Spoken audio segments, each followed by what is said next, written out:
This is one of our latest new machines that we brought in. This is our Okuma MA-600 horizontal machining center. My name is Erwin Norris. I am the plant manager for engineering here at PAI Manufacturing.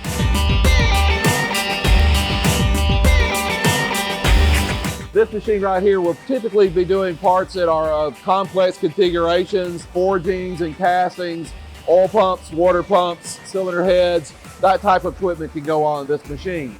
One of the advantages of a horizontal machine is it has a dual pallet system. We have one pallet out here that the operator can load the parts in, while on the other side of this wall you see here, the actual parts will be machining. As the parts are finished machining, the parts will come up, rotate around, this pallet will go inside, start machining, and the operator can go ahead and unload parts out here.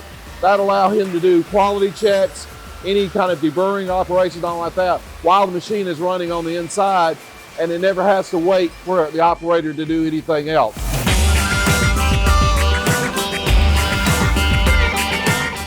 Probe system for Renaissance is much like a CMM, except for it's on the horizontal machine.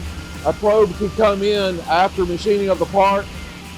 On this part, it would probably touch the bores here, and check the bore here, and check our inside bores. What that allows us to do is it'd be able to check the part, make sure it's in with parameters, and alert the operator if anything goes wrong. This machine has a modular tool changing system. We'll be able to hold 80 tools in the socket. We can expand that up to 120 just by adding a couple trees. One of the things that we've brought this machine for is the next generation in order to automate even further. Instead of having the operator load right here, we can actually add what they call a pallet changer onto the system. So we would have a pallet changer system out here.